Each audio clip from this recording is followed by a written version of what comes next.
Olá, meus queridos amigos, sejam bem-vindos aqui ao nosso canal Fala Sério Pastor. Que bom ter vocês aqui.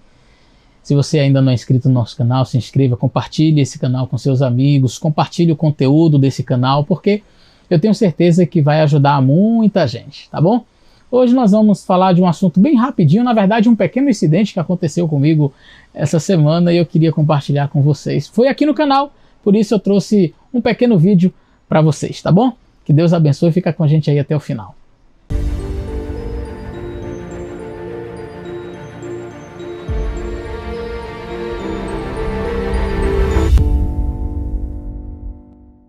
Muito bem, vocês que acompanham o meu canal já perceberam que, vez por outra, nós estamos trazendo algum assunto referente à lei de Deus, referente à guarda do sábado, e nós sempre temos tocado em assuntos que dizem respeito a estas questões voltadas para a lei, graça, observação do sábado, enfim.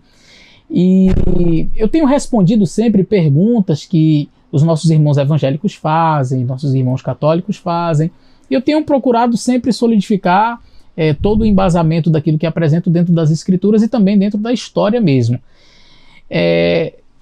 Mas tem um argumento que é comum e que eu já ouvi várias vezes, e vez ou outra ele aparece e eu disse, olha, eu vou gravar um vídeo.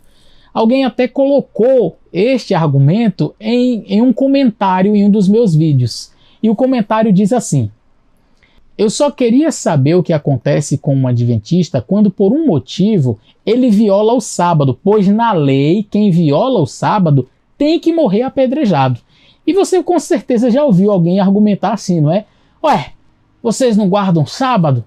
E quando alguém transgride o sábado, não diz que tinha que ser apedrejado? E por que quando a pessoa transgride o sábado hoje, vocês não apedrejam?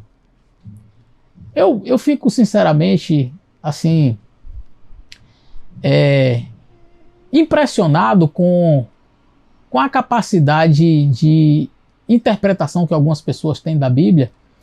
E ao mesmo tempo me impressiona assim, o nível de conhecimento realmente que essas pessoas têm da Bíblia. A resposta que eu dei para esse questionamento que me fizeram foi o seguinte: o que acontece com um adventista quando ele viola o sábado é o mesmo que acontece na sua religião, na sua igreja, quando alguém adultera. Na sua igreja, quando alguém comete adultério, é apedrejado? Lá, quando alguém comete um adultério, vocês apedrejam? Em se tratando da mesma lei e das mesmas consequências, tanto para um mandamento quanto para o outro, ou seja, a punição para quem violava o sábado deveria ser o apedrejamento, e a punição para quem era apanhado em adultério também era o apedrejamento. Então, se a punição era a mesma para ambos os mandamentos, eu pergunto para você que me questiona por que eu não apedrejo uma pessoa que viola o sábado. Você apedreja alguém que adultera? Aí você vai dizer assim para mim, não, pastor. Ué, então quais são as suas alternativas? Eu até coloquei 3 na resposta que eu dei à pessoa. Vocês apedrejam os adúlteros seguindo a lei? Vocês aplicam uma medida disciplinar? Ou vocês deixam que a pessoa continue mantendo adultério, uma vez que, segundo alguns, a lei já foi abolida? Então, pode cometer adultério, irmão, não tem problema não. Qual é a sua resposta? Qualquer evangélico vai chegar para a gente e dizer assim, não, nós aplicamos uma disciplina. Ué, mas não tinha que ser apedrejado? Não, pastor, mas veja bem, é porque aqui agora a gente não está... É porque a gente não está mais naquela época. Ah, tá, muito bem. Aí você pode argumentar da seguinte maneira, não, pastor, mas é porque no Novo Testamento a gente percebe que lá no caso, por exemplo, da mulher apanhada em adultério, então Jesus não apedrejou, então ele perdoou aquela mulher, então a gente percebe aí que não precisa mais apedrejar ninguém. Eu não preciso chegar no Novo Testamento para saber que a pena de apedrejamento, por exemplo, para quem transgrediu o sábado não era válida, ou pelo menos não era algo mais comum. No Antigo Testamento eu já percebo isso. Quando? Quando eu vou, por exemplo, em Ezequiel, capítulo 22 e o verso 26, diz assim, os seus sacerdotes, está falando nem do povo, está falando dos sacerdotes, os seus sacerdotes transgridem a minha lei, profanam as minhas coisas santas, entre o santo e o profano não fazem diferença, nem discernem o imundo do limpo, e dos meus sábados escondem os olhos, e assim sou profanado no meio deles. Então, dentro do próprio povo de Israel, no Antigo Testamento, já se transgrediu o sábado sem a punição do apedrejamento. Mas algumas pessoas querem que hoje os adventistas apedrejem porque nós observamos o sábado. Quando alguém transgride, então tem que ser apedrejado. Quando nem em Israel, no Antigo Testamento, essa prática ainda era comum. Então, como é que... Então, pastor, como é que você explica aquela pessoa que foi apedrejada lá em Êxodo e tal, porque estava ali apanhando gravetos? Então, o povo de Israel saiu do cativeiro egípcio, ainda estava ali com muitos resquícios daquela visão pagã egípcia, e Deus, trabalhando de maneira muito forte, teve que trazer impressões muito fortes à mente daquele povo, agindo de maneira dura.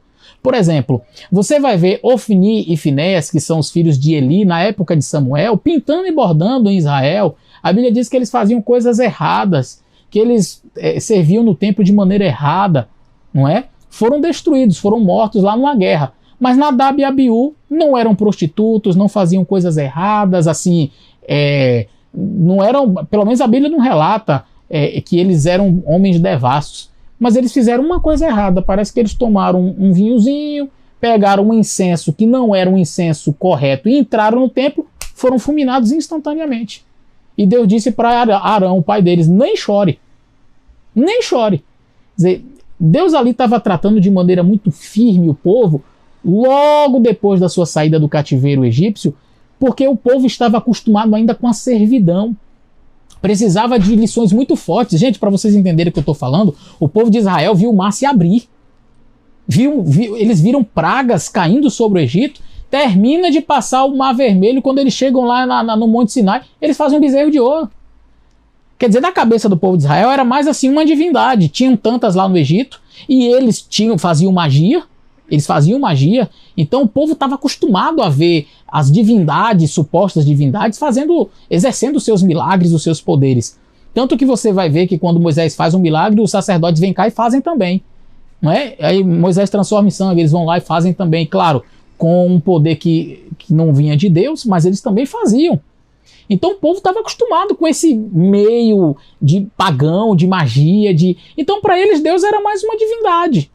Então Deus teve que trabalhar de maneira muito forte com o povo para ensinar a eles, olha, eu sou diferente. Eu sou um Deus real e eu exijo santidade. Então o homem, Deus diz, olha, não vai trabalhar no sábado. O camarada, vou pegar aqui uns gravetos, é só uma divindade. O Deus foi apedrejado. O camarada estava adulterando lá, o sacerdote, o sumo sacerdote Eleazar, a Bíblia diz que ele cravou uma lança, fincou os dois no chão.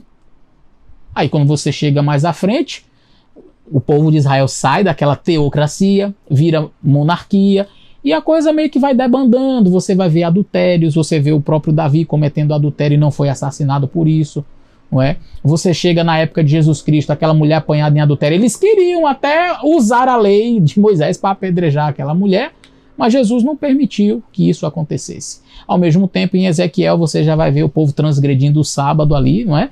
E os próprios sacerdotes, e Deus disse, vocês estão transgredindo os meus sábados, e ninguém era apedrejado por isso. Na verdade, a Bíblia relata um caso apenas, mas a ignorância de algumas pessoas faz com que estas pessoas argumentem da seguinte forma: se você é adventista e você guarda o sábado, quando alguém transgride, então você tem que apedrejar, porque senão você não está guardando a lei como o povo de Israel guardava. Isso é um pensamento retrógrado, um pensamento que não corresponde à realidade e não suporta uma verdadeira exegese, não suporta um verdadeiro estudo da Bíblia, tá bom? Espero ter te ajudado, que Deus te abençoe. Compartilhe esse vídeo aí com seus amigos.